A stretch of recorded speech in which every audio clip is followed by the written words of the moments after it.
샬롬, 우리에게 허락하신 아름다운 만물들을 바라보시며 하나님과 동행하고 계신가요? 새록새록 피어나는 꽃잎과 또한 잎사귀들을 바라보시며 다시 솟게 하시는 하나님의 은혜를 향한 소망을 품게 되시기를 주님의 이름으로 축복드립니다. 오늘 말씀은 역대하 1장 말씀 되겠습니다. 역대하 제1장.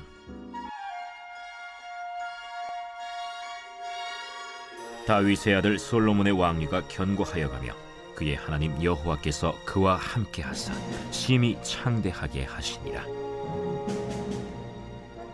솔로몬이 온 이스라엘의 천부장들과 백부장들과 재판관들과 온 이스라엘의 방백들과 족장들에게 명령하여 솔로몬이 온 회중과 함께 기브온 산당으로 갔으니 하나님의 회막 곧 여호와의 종 모세가 광야에서 지은 것이 거기에 있습니다. 다윗이 전에 예루살렘에서 하나님의 궤를 위하여 장막을 쳐두었으므로 그 궤는 다윗이 이미 기럇 여아림에서부터 그것을 위하여 준비한 곳으로 메어 올렸고, 옛적에 훌의 손자 우리의 아들 브살렐이 지은 놋제단은 여호와의 장막 앞에 있더라. 솔로몬이 회중과 더불어 나아가서 여호와 앞 곧 회막 앞에 있는 놋제단에 솔로몬이 이르러 그 위에 1000마리 희생으로 번제를 드렸더라. 그날 밤에 하나님이 솔로몬에게 나타나 그에게 이르시되, 내가 네게 무엇을 주랴? 너는 구하라.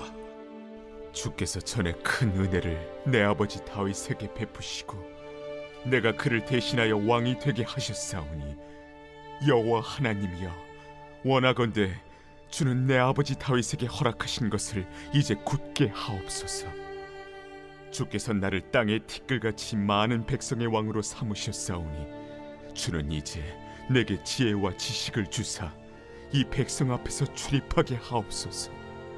이렇게 많은 주의 백성을 누가 능히 재판하리이까?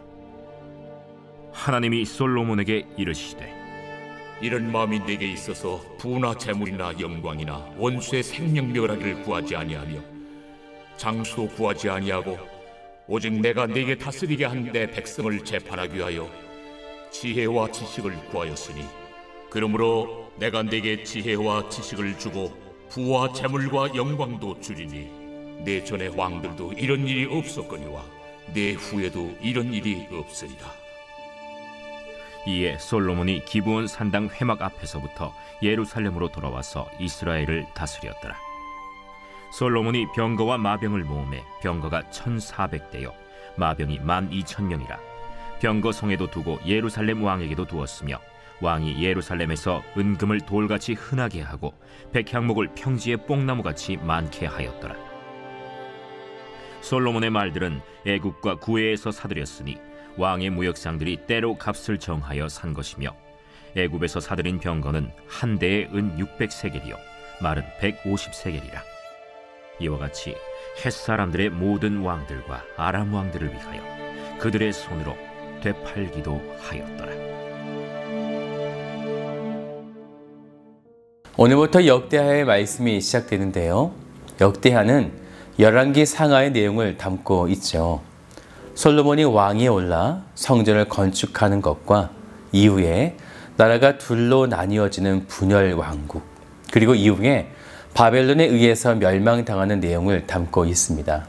그런데 열왕기 상하에서는 남과 북이 갈라져서 이 두 나라의 이야기를 교차하면서 들려주고 있는 반면에, 역대하에서는 북이스라엘은 제외한 채 남유다의 이야기만 들려주고 있습니다.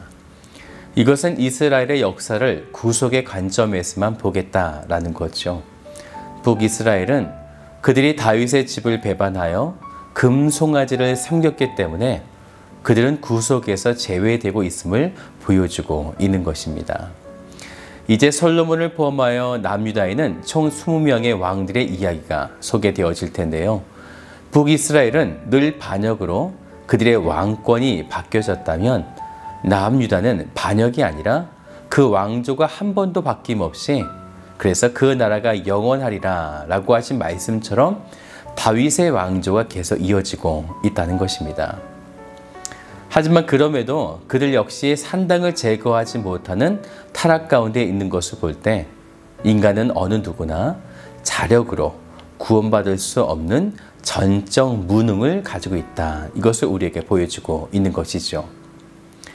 역대하의 전체 키워드를 우리가 한번 생각을 해보게 되면 그것은 바로 성전이 되어집니다. 그래서 역대하의 처음 시작이 이제 제사를 시작으로 성전을 짓는 이야기로 이제 시작하게 되어지는데요. 다윗은 이전에 왕위에 오르자 가장 먼저 하나님의 언약궤를 예루살렘으로 옮기는 작업을 진행했었는데요. 솔로몬은 왕위에 오르자 아버지가 준비해준 성전의 재료들을 통해서 성전을 짓기 시작했다라는 것입니다. 이제 그는 성전을 짓기 이전에 먼저 제사함으로 나아가게 되어지는데요. 6절을 같이 볼까요?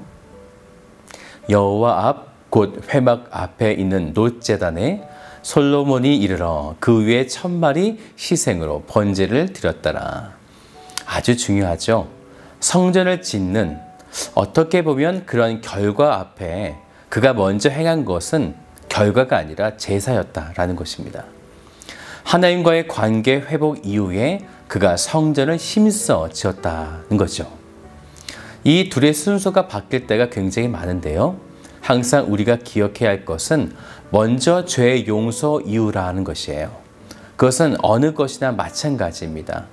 하나님의 일이라도 죄 용서함 없이 한다는 것은 결국 자기의 의를 드러낼 뿐이 되어지죠.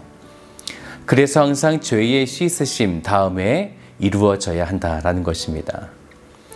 그런데 6절을 다시 보면요. 솔로몬이 1000마리의 희생 제물을 드리게 되어지는데 사실 우리가 이 부분을 오역해서 1000번의 제사를 드렸다 하여 매일같이 하루에 한 번씩 1000번제, 그래서 어떤 분들은 1000번제 헌금을 드리거나 1000번제 예비를 작정해서 드리는 경우가 있는데 이것은 잘못된 오역입니다. 1000마리의 양을 드린 것이지 하루에 한 번씩 1000번의 예비를 매일같이 드린 것이 아닙니다. 네, 어쨌든요. 솔로몬의 이러한 정성을 보신 하나님은 7절을 보세요. 그날 밤에 하나님이 솔로몬에게 나타나 그에게 이르시되 내가 내게 무엇을 주랴 너는 구하라 하시니 그러자 솔로몬은 10절을 보세요. 주는 이제 내게 지혜와 지식을 주사 이 백성 앞에서 출입하옵소서. 이렇게 많은 주의 백성을 누가 능히 재판하리까.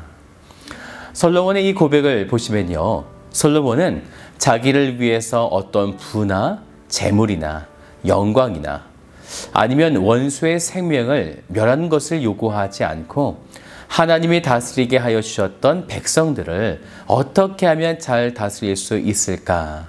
그래서 재판을 하기 위해 지혜를 달라 이렇게 하나님께 구하게 되어졌는데 하나님은 이 모습을 너무나 좋게 보신 것입니다. 그래서 하나님은 12절을 같이 볼까요? 그러므로 내가 내게 지혜와 지식을 주고 부와 재물과 영광도 주리니 전에 왕들도 이런 일이 없었거니와 내 후에도 이런 일이 없으리라 하시니라. 네, 정말 말씀처럼요. 이전과 이후에 이렇게 된 적이 없었습니다. 솔로몬의 시작은 이렇게 예배와 삶을 온전히 하나님께 드림을 통해서 그렇게 하나님께서 바라시던 왕으로 준비가 된 것이죠. 이제 그는 예배를 시작하여 이스라엘을 다스리기 시작하는데 그 시작부터 하나님은 15절을 보세요. 왕이 예루살렘에서 은금을 돌같이 흔하게 하고 백향목을 평지의 뽕나무같이 많게 하였더라. 먼저 그의 나라와 의를 구할 때 이 모든 것을 더하시리라 라고 하는 말씀처럼 솔로몬은 그에 걸맞는 믿음을 통해 축복을 받게 된 것입니다. 이제 솔로몬은 이 시작을 예배로 했기 때문에 그의 일평생 예배로 나아가면 되는 것입니다. 사랑하는 여러분, 오늘 우리의 시작이 바로 예배가 되어야 하는 이유가 여기에 있는 것이죠. 우리를 창조하신 그 목적대로 우리가 나아가는 것, 그것은 곧 예배이고 그 예배 이후에 하나님은 놀랄만한 일들을 통해 우리에게 당신의 그 선하신 뜻을 나타내실 것입니다. 오늘 하루 이 은혜를 누리시기를 주님의 이름으로 축복드립니다.